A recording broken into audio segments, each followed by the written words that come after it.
man. They This don't even know. this is probably gonna be the best one yet. You know, That's usually how it goes. Every week we just get better and better and better and better. Here, no, let me stop. right? You know, we like Duracell bunny because we keep going and going and going You feel every me? week nonstop. You know, for consecutive weeks.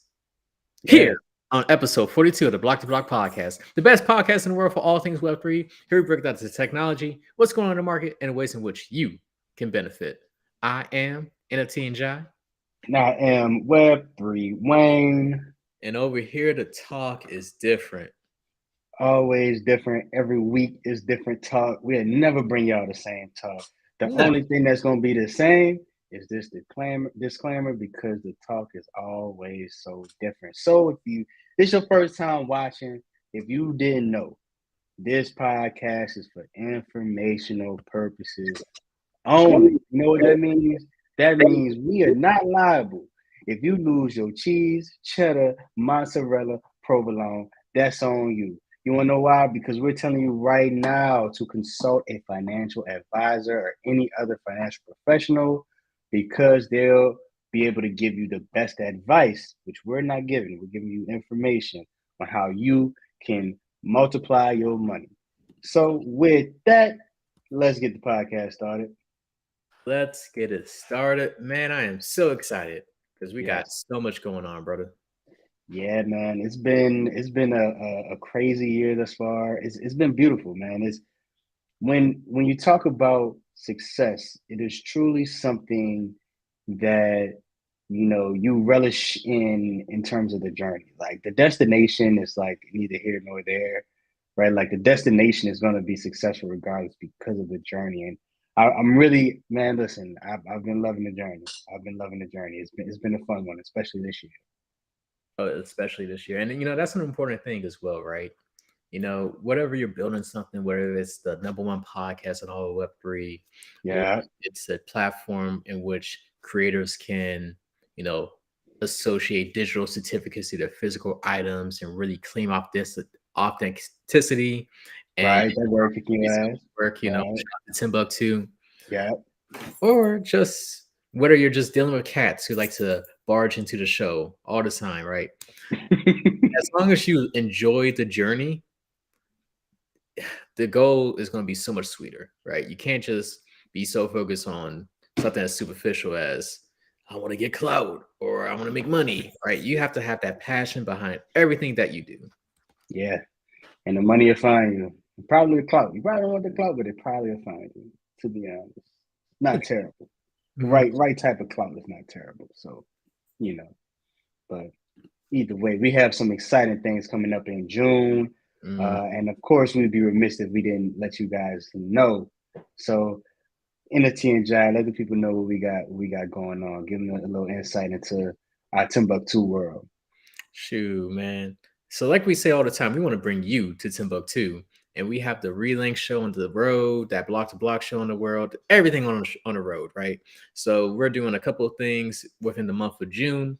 First off, on the 16th of June, so Friday of next week, we'll be traveling out to Cleveland to collaborate with the Deep Roots Gallery in order to have our Yes. print shop showcase. So, this is a showcase in which we're working with a collective of really talented artists located in Cleveland who are just phenomenal in what they're doing. We have some artists who work has been in different documentaries or like major networks like Netflix, others who have their artwork displayed in like these international airports. So they're like very talented. And the value in which Yes. we're bringing is doing that Timbuktu solution in which we're pairing those digital certificates with their physical artwork.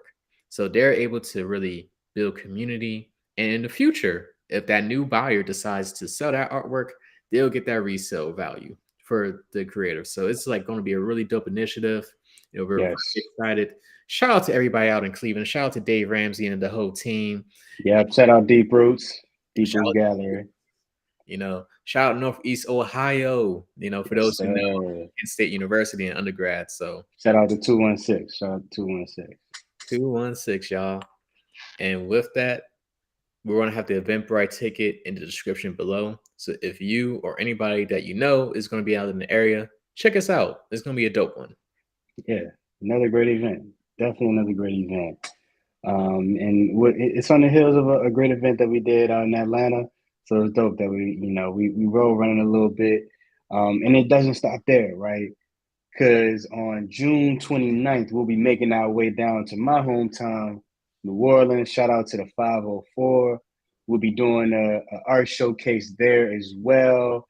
Kind of a pre-essence situation with the artist that is near and dear to the Relink Timbucktoo team. We'll be doing a show with Patrick Henry. Yes, Mr. Out the Frame himself. We'll be putting on the Simply New Orleans art show, where really Patrick is just going to take you to the beautiful city of New Orleans through his artwork, really spotlighting the culture, the architecture, and just so many of the nuances that we love about the city of New Orleans. So again, we'll have the link to that event in the description. Definitely come check us out. Shout out to OMDC, who will actually be doing, partnering with to put on this art show. Shout out to Amir, the owner of that spot. He's going to be traveling down to support us in this endeavor. And of course, shout out to Patrick. He was the artist that we did our first showcase out here in DC with. And so excited to do something in New Orleans and keep this thing rolling. So a lot of exciting things happening in June. A lot of exciting things. A lot. Yes, sir. That's why we say you got to watch every episode, because you may miss out on the opportunities to get involved, y'all. That's what I'm saying. Come meet us. We know y'all been dying to meet NFT and Jai over here, Mr. Tall, Dark, and Handsome himself. We know it. We know what it is. If you don't come for me. Nah, y'all excited to meet Web3 Wayne because he got a beard that actually connects. Just grow a little goatee. That's just like a little fuzz. He got the whole situation lined up. So we'll talk more about that at the shows. If y'all come out, we'll give y'all an in-depth perspective of the NFT and Jai Web3 Wayne feud. But let's move on from that. Let's get into the show. I'm excited for this one, as I am every week. There's just with this Web3 space, man, there's just a lot going on. We focused a lot over the last few weeks about the international scene, what's been going on in the different countries around the world. We want to bring it back to the States for a little bit to talk about the exciting, maybe a little bit scary, but definitely the interesting things that are going on in the good old USA. And yes, we are talking about the U.S. House Republicans pushing for crypto oversight with bill to make SEC play ball with the industry. So this draft legislation from the leaders of the House Financial Services Commission and Agricultural Committee represents this year's most significant proposal for how the federal government may build guardrails around digital assets sector, right? So crypto exchanges would gain a path to registering with the SEC and be able to trade digital securities, commodities, and stable coins. Big deal here. Now, when it comes to determining what's a commodity and what's a security, the bill says any of the regulated crypto firms can make a case that assets are commodities, but they have to explain in detail how they work and prove they're truly decentralized by certifying nobody is steering the project or controls more than 20% of assets. Big deal there.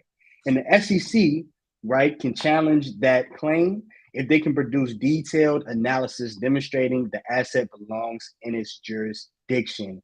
So we're really going to see probably a lot of jobs open up. We're going to see a lot of players who were kind of kicked out of the crypto Web3 space, if you will, probably go over to the SEC because there'll be some jobs for people who understand this technology. So it'll be interesting to see how this plays out. And some other key features of the proposal.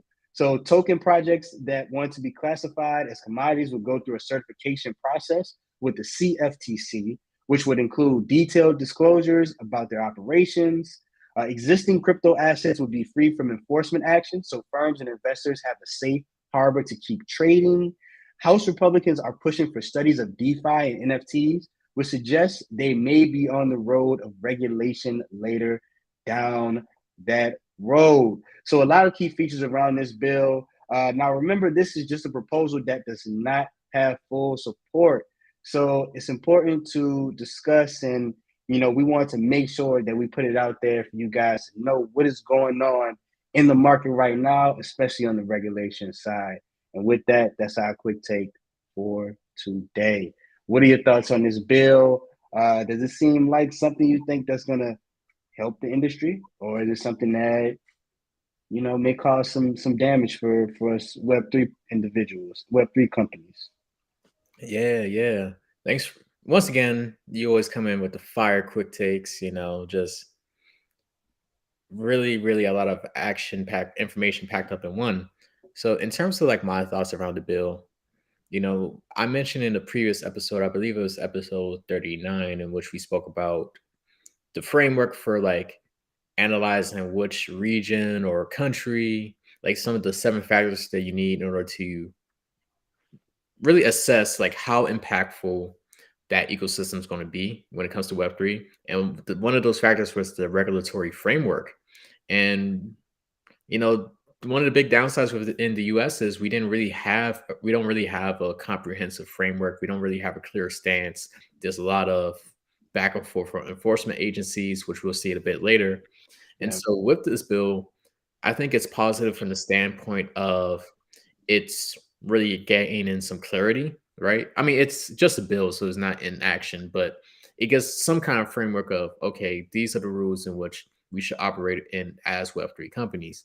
Now, one thing though that does come to mind is, you have to like through the bill is talking about like, okay, if you are dealing with like tokenized assets or tokenized assets, like maybe your cryptocurrencies, NFTs, whatever, you have to essentially register and really prove whether or not it's a commodity versus a security. So for me, as someone who's like an entrepreneur, I'm just thinking about like, what does that process look like? We know government's not necessarily the fastest, right? And yeah, there could be like a lot of bureaucracy involved. Like, is this something that's going to be like very costly? And if that's the case, then okay, the bigger corporations are able to really deal with that, right? Because they have the funds. But what about the startup founder, right? What about that yeah, entrepreneur who wants to like get into the game? Like, are you saying you got to have like a lot of legal counsel already and just go through yeah. that whole registration process? So those are like some of the things that come to mind. But overall, it's a bit too early to really assess how detrimental or how impactful this may be for the industry as a whole. Yeah. No, that mean that makes a lot of sense, right? And starting from your first point, it at least gets the conversation started. And I think that's something that has been kind of missing. I think for the politicians, it seems as though they were waiting for the dominoes to fall. And then once the dominoes fell, then coming back and saying, okay, well, now that we know where all the weaknesses are, we can now start this conversation. But then the flip side of that is this leading to overregulation, right? Right. Which you make a great point that then stifles innovation, and it really hurts the little guy. It hurts the startup who can't really afford to pay $100,000 to a lawyer, just to and that's probably on the low end, for a couple of weeks to just do one thing, right? So it is really something that we should see, what this regulation looks like, what this law looks like, what this bill truly looks like. I can definitely see there being some things that come out of some recent developments that we'll talk about in a second. So I'd like to see where things head, and I think this is a big reason why I was saying earlier that there's going to be some positions that open up, because I think politicians know that they don't fully understand the industry, so they're going to try to bring in people that do understand the industry, that may be a little bit lenient, or they may be a little bit tougher. What I'm saying, we don't really know what does it actually look like in practice, but again, getting the conversation started is huge. Absolutely. So, once again, always a huge takeaway. Visit our previous episode where we talk about, I believe it was episode 39, where we talk about who's going to win this whole Web3 race when it comes to like the global competition. Because we talk about the 7 factors. For me personally, I would really say that regulatory framework is probably the most impactful factor for assessing an ecosystem, right? Because it can really make or break everything when it comes to the industry. And yeah, so for the listeners or the viewers, like definitely pay attention. We'll be covering, the different bills and actual legislation that gets enacted, as things develop. But definitely stay tuned. Absolutely, absolutely. Yeah, man. Like I said, we're gonna keep a pulse on it, and we're gonna keep our ears to the ground and bring things to the people that's going on. There's motion. There was just a hearing. I believe it was yesterday morning. You know, Polygon was in there. Some internet think tank was in there. Um, a lot of great people were on Capitol Hill speaking about Web3, its implications, giving some some background there. We see some politicians that are you kind of see it shaping out where you see some of the supporters. You're also seeing a lot of them just genuinely curious, right? Genuinely wanting to know, like, what is this thing? What does it mean? How does it impact here? How can it be effective here and there? So we'll continue to keep our pulse on it. Definitely. Definitely. Now, as we speak about the legal environment and regulations, we have to bring up this major development that happened this week because the United States SEC has started to crack down on the crypto industry, and both Binance and Coinbase are in the line of fire. So on Monday, the SEC accused Binance, which is the world's largest crypto exchange, of offering 12 cryptocurrency coins and on their platform without registering them as securities. And then literally the next day on Tuesday, they went ahead and said Coinbase did the same thing by having 13 crypto assets that were not registered as securities in which they deemed should have been. And so, as we all know, when it comes to the SEC, whenever you have like some kind of exchange, like a stock market, for example, like a security being like really an investment vehicle has to be essentially registered under them, has to be vetted. There's a whole lot of legalities that come into play because the SEC's role is to ensure that investors or like consumers like ourselves are like protected and we have full transparency upon the risk of any security. And so they're saying a lot of these tokens are actual securities and not commodities. And so we've been seeing that, the leader of the SEC, Gary Gensler, under his leadership, they've been just asserting the agency's jurisdiction over the industry. And they've just been arguing that most of the tokens meet the definition of a security and should be subject to the same strict disclosure rules that we just talked about. And, this was something that you even brought up, Web3 Wayne, on many episodes ago. I can't really recall it, but that was just the stance of Gary Gensler. He said, I believe he said everything besides Bitcoin and maybe Ethereum, excuse me if I'm misquoting, is really a security. And those two are like the only commodities, right? So Yeah, and even Ethereum was like iffy. He was kind of on the fence about it. So yeah, I mean, yeah. Yeah. And so with this mindset, right, from the leadership's perspective, the SEC has brought more than 130 crypto lawsuits and settlements to date. And they've been just steadily increasing the tokens and classifying them as securities. And within these recent lawsuits for both Binance and Coinbase, they assert that both Solana, Cardano, and Polygon are in fact securities. Ooh. Yeah. The major developments, right?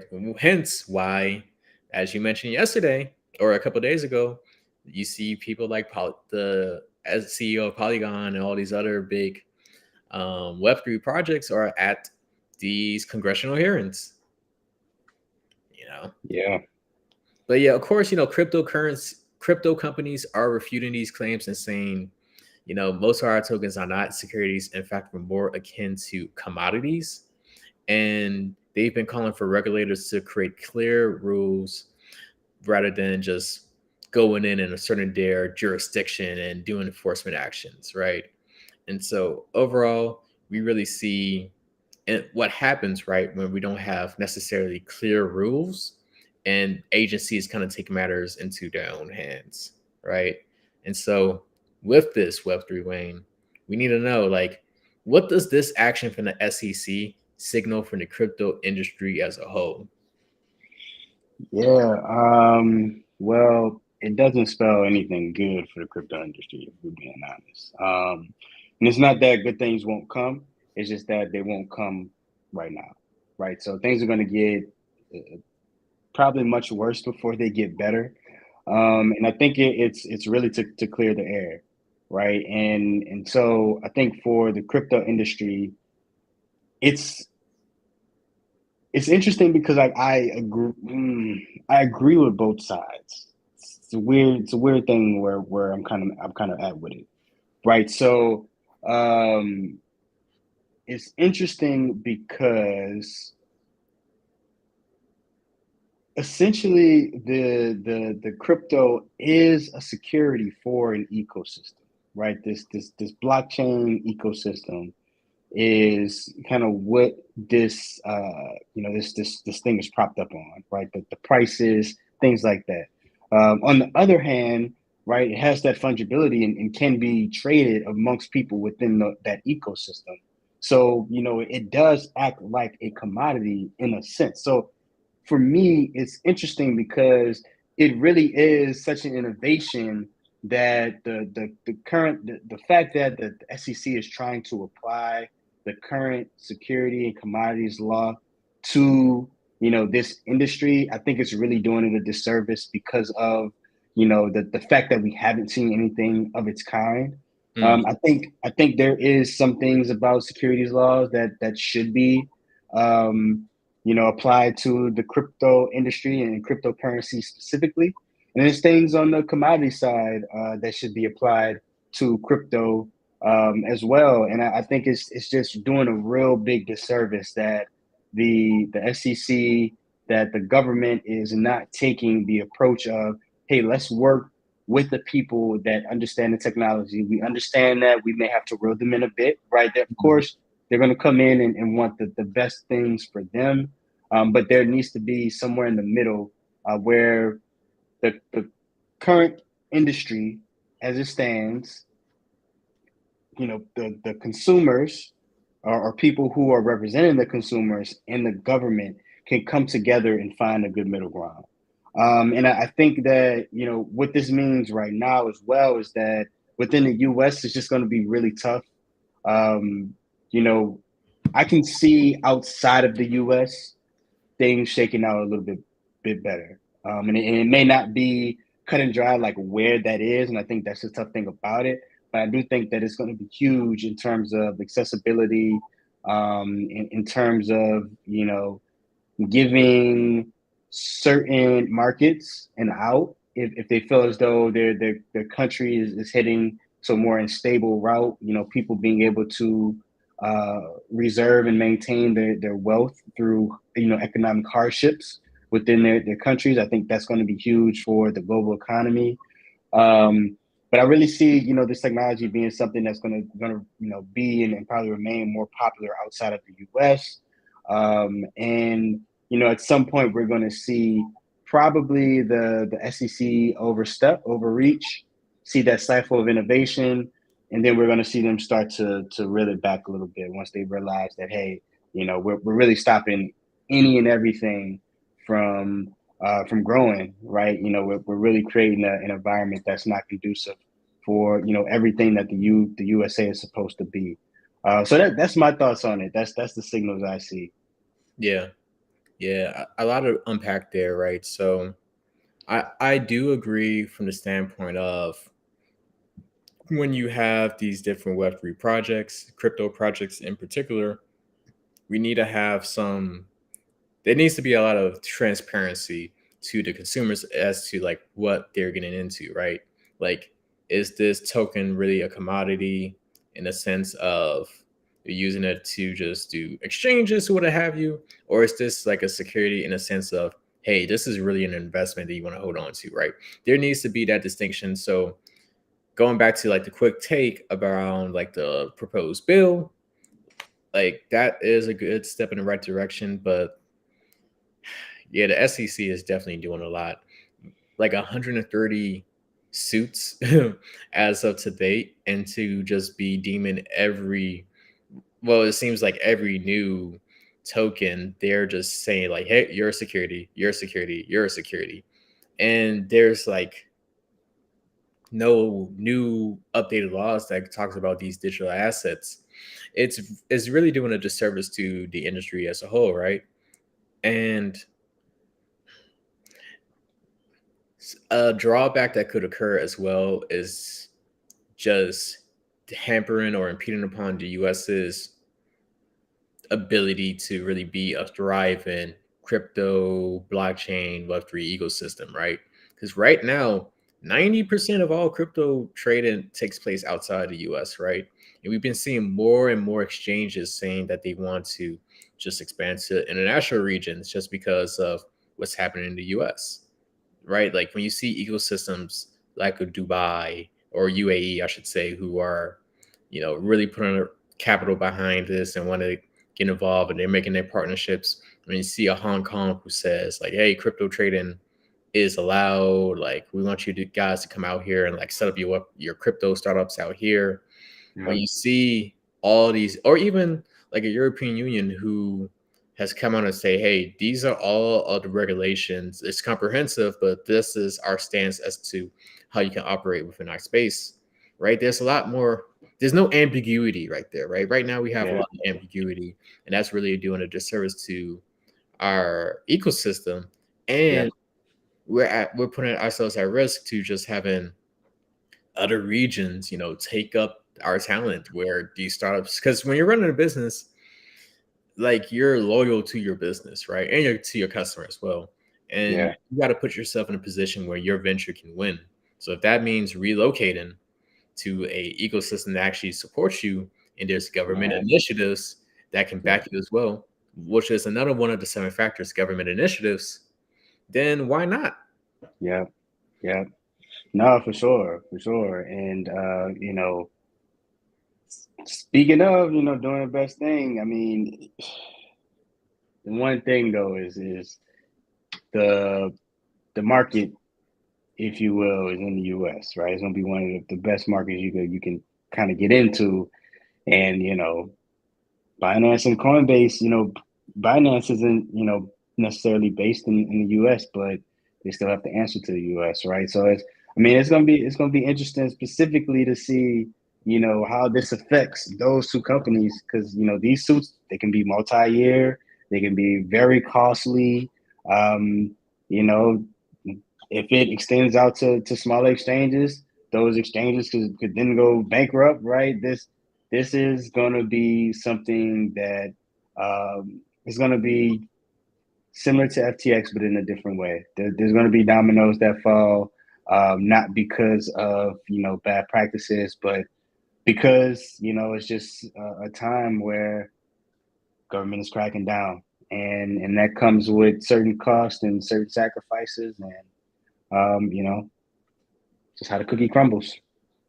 It's how the cookie crumbles, man. And it's interesting because while, yes, the whole ethos around this is we want to protect consumers because, Web3 has very much been the wild, wild west. We're Yeah, also seeing that assertion of governmental power, right? Because everybody was hooping and hollering and saying that we're like decentralized, there's like no actions the government can really take. We can survive and create these vibrant ecosystems and economies without the government.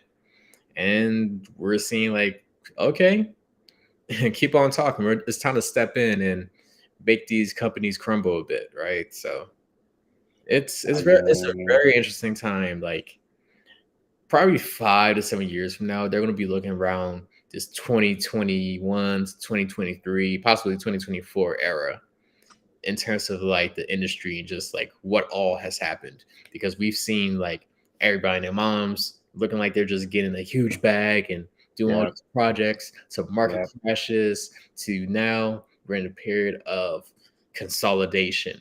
These huge ventures are shutting down, government stepping in with all these lawsuits, proposals on bills and legislation. Like there's a lot going on right now. Crazy right now. Super crazy.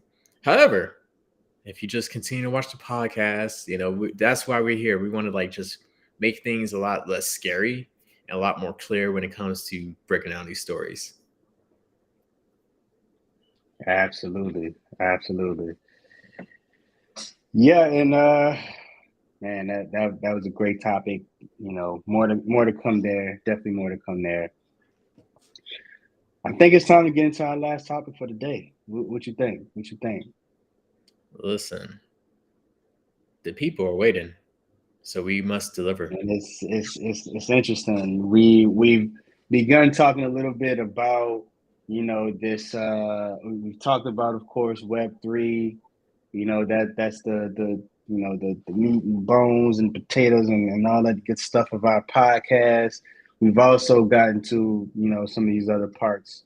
We mainly focus on crypto, NFT, but we have talked some about the metaverse.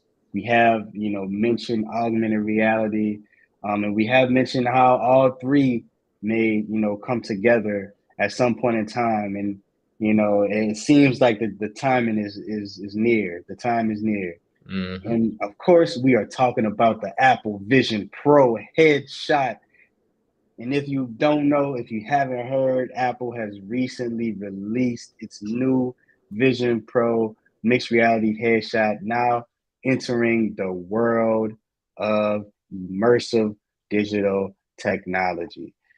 So, revolutionary spatial computer that seamlessly blends digital content with the physical world while allowing users to stay present and connected to others is the new thing that Apple is bringing to the market. The technology giant that has been known for the iPod, the iPhone, the iPad, the MacBook is now bringing a new device into into the world of technology. And this device is controlled by the user's eyes, hands, and voice inputs, and has it where you can interact with digital content in a way that it feels like it's physically present in your environment. Some other product features, there are 23 million pixels across two displays, features the custom Apple Silicon chip, and introduces Vision OS, a spatial operating system that offers a three-dimensional interface. Users can play over 100 Apple Arcade games. It has the eyesight feature that allows you to see outside people. And they have a partnership with Disney to allow users to interact with Disney sports, shows, and movies in a newly immersive way. This is so exciting.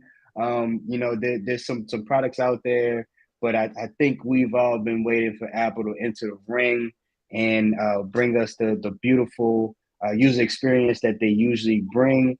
And so I'm interested to see what they do with this new Apple Vision Pro headset. So with that, gotta throw it out there. Gotta throw the question out there. Is Apple gonna be the key to making the metaverse mainstream? Is it not Meta? Is it Apple that's actually gonna be the company that brings the metaverse mainstream? What you think? If I had a crystal ball, or if I had to make a bet between Apple versus Meta, I'm going with Apple. Shout out to Zuckerberg in the gang, Ooh. But I don't know. Mama Dude's not a betting man, so he said he put a bet on it. That's serious. right, I don't even bet. I put But if my I had money to down. choose between the two, I'll probably go with Apple, because the way that Apple launches product, like Apple is like a great case study, because they really built an ecosystem, a community, and really just a culture around their products, right? like all the technology is interconnected for one, right? And it's at the point where you can have the IBS, right? They can just put out anything like just some good old BS and people will just buy it. And they don't put out BS, but they just have the people in the chokehold in terms of just that brand loyalty. Yeah. And the fact that all their tech is connected with their ecosystem as well plays a huge part into this because with the headset, I was watching the product review, you're able to, not only use it like regularly, like let's say, it's connected with your old little Apple ecosystem, right? So if you want to go on a FaceTime, you can go on FaceTime and they're going to display a virtual kind of visual representation of you, which is like really cool looking, right? That Mm. just goes back to just from like a strengths perspective, how Apple is really set up.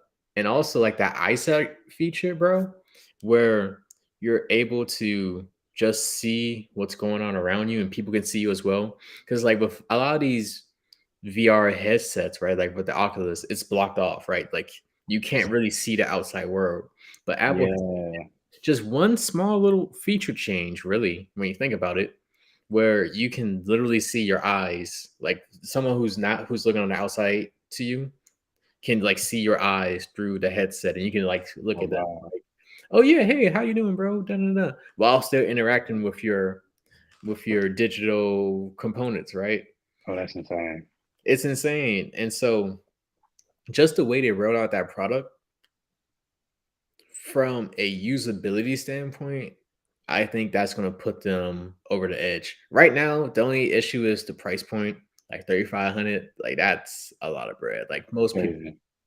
most people won't be able to buy that. But Mhm. just like all other Apple products, right? They usually start off a really high price point, but then it comes down as more people start to adopt it and use it. The price doesn't even matter anymore to most folk. Yeah. No, for sure. For sure. Yeah, I think I have to agree with you. And I think a big piece of it is that Apple never rushes to put out a product, Mm-mm. which is something that I love. They make sure that they get it right. They make sure that they really keep the user in mind, and they really get out there a great product that honestly a lot of times that other products just can't compete with. And even if they can, they've, like you said, they've integrated so much of their technologies, right, plural, that it makes you want to continue to build out your own technology ecosystem.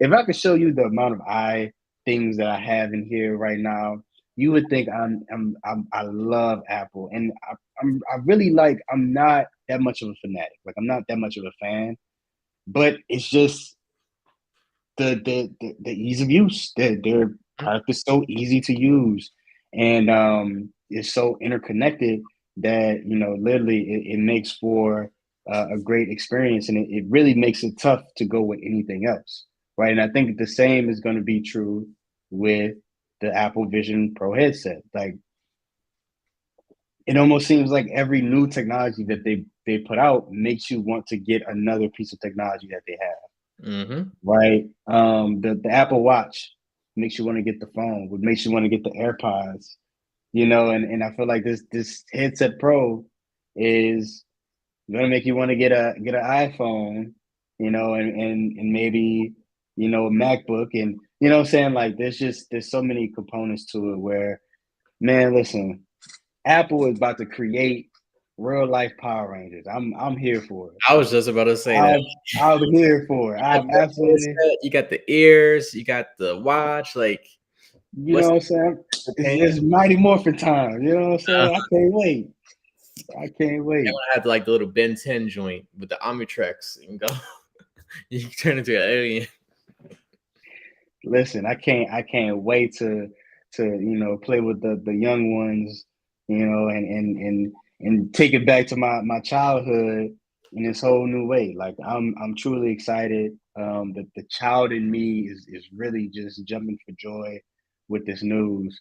So I think, listen, man, it's going to be something to definitely watch, something to definitely get ahead of when we talk about like streaming and streamers, and like there's just so much that this brings, in so many ways that you can kind of bring people into your world and go into other people's world using this thing. Um, Man, it's hard to even imagine what the future is going to look like, with this kind of first step into the future, and turning our life into a real life Xenon, situation, all the throwbacks. But Bro, yeah. I'm gonna say it might be a hot take. I'm not sure, but I'll say this. Apple is probably the key to mass Web3 adoption, right? Because Mm, wasn't it how many episodes ago when we talked about Apple's partnership with Step In, right? might To have like, been 2 episodes ago. I think it yeah, would have been episode 40. integration to help with like Apple Pay when it comes to like certain Web3 transactions, right? Yeah, Imagine if the Apple Wallet gets to a point where you can have all your digital crypto assets, right, from your NFTs to your cryptocurrency, all within that wallet, right? yeah, They've already started making steps towards that with their partnership with StepN. Now yeah. you have the Vision Pro, which is essentially that whole immersive technology, virtual reality, augmented reality, blah blah blah. That's like what Facebook or Meta was trying to accomplish with like bringing users to the metaverse, Yeah, right? yeah, We have that coming in. So because let's be real, just like the brand loyalty that they have, the way in which they launch products, the way in which they assume they work to make sure everything is very user friendly, and the yeah. fact that they're honestly like a gatekeeper when it comes to that mobile applications, right? Because one of the critiques is like when it comes to like NFT transactions or like really all transactions when it comes to a mobile app in the Apple App Store, they take 30% revenue off top, right? So Yeah, see a lot of Web3 companies with mobile applications within the Apple App Store because they have a very, thorough application review process, right? So they're just something we've experienced firsthand. right, right. But think about it. Like most of these Web3 companies, they can't be in a position where they really have. I mean, not to say none of them, but the majority of them don't really have a mobile app just because of the the standards within the Apple App Store, right? Then you have them making their Apple Wallet or get into a point in which they could make Web3 transactions pretty easily. And now we have this metaverse product, right? Yeah, Don't be surprised. I think I said this before. Don't be surprised when Apple gets all the partnerships in place, figure out what they need to do to bring mass adoption to Web3, and then they open up the floodgates for everybody else. yeah, nah, for sure. That doesn't sound like a bad strategy to me. Put a Listen, chokehold on the market. You know, use this like very low stakes like guinea pig and step in. Once you got to figure out, open the floodgate. Shoot, charge 50%. You know what I'm saying? I'm not saying do that. Please don't do that, Apple. please don't Please, do that. by the grace of God, please don't do that. But like you have shoot, they charge 50%. I'm reporting them through that shoot for somebody. For somebody got to come and Hey, check yo, them. Gary, get FTC, on. somebody, hold on. I think this is a security. Hold on, this is a security. Hold up, I need to talk to somebody. This Mm, look like a monopoly to me. Hold on, hmm You get the snitching, dropping all types of dimes. man. Listen, yeah, But what a deal. it is what it is. But yeah, man, shout out to Apple. Shout out to Tim Cook and the entire team over there. Everybody who's putting in work because game recognized game. I tell you that. Yes, sir. We people's going on. Yes, sir. Yes, sir. Yeah. Man. Listen, I'm excited for the things to come. Another great episode, great topics. It's just so many interesting things going on in the world, in the industry. You know, it's always tough just picking three topics and keeping this thing, you know, under an hour because there's so much to talk about. But definitely make sure to like, comment, subscribe, share out with your loved ones. They need to stay on top of what's going on in the market, and that's what we're doing, and we're hoping to continue to do. You know, here with the Block to Block podcast. So, you know, with that, N Jai, any last words? Yeah, you know, we appreciate you all for sticking with us. You know, let's just run up these subscriptions, let's run up these views, and just stay on this Web3 journey. You know, we've been learning a lot, and we hope you have as well. Ski. Can't agree more. Can't agree more. Peace. With that, we out. Web3 Wayne is out of here. NFT guy has to go home. Peace, y'all.